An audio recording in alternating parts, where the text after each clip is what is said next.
Can you comment on your thoughts on those archives being what could be the beating heart of our new museum? Well, history happens to real people, as we know, Jeff. And the people that are in the USC Shoah Foundation's archive are just, ordinary human beings, just like we are, who experienced the extraordinary extremes of the genocide against the Jews.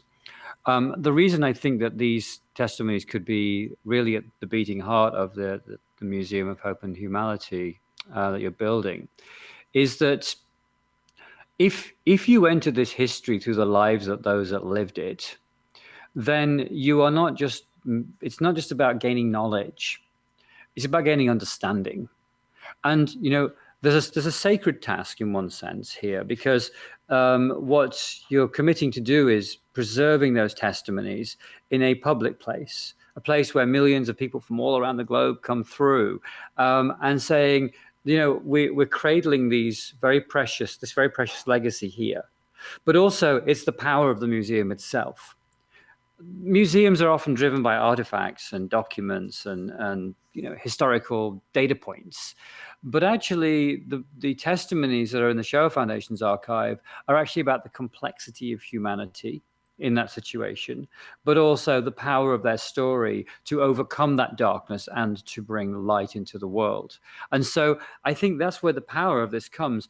Nobody that comes into that museum will ever listen to or hear all of those testimonies. There's 52,000 of them from the Holocaust alone, and several thousand from genocides other than the Holocaust.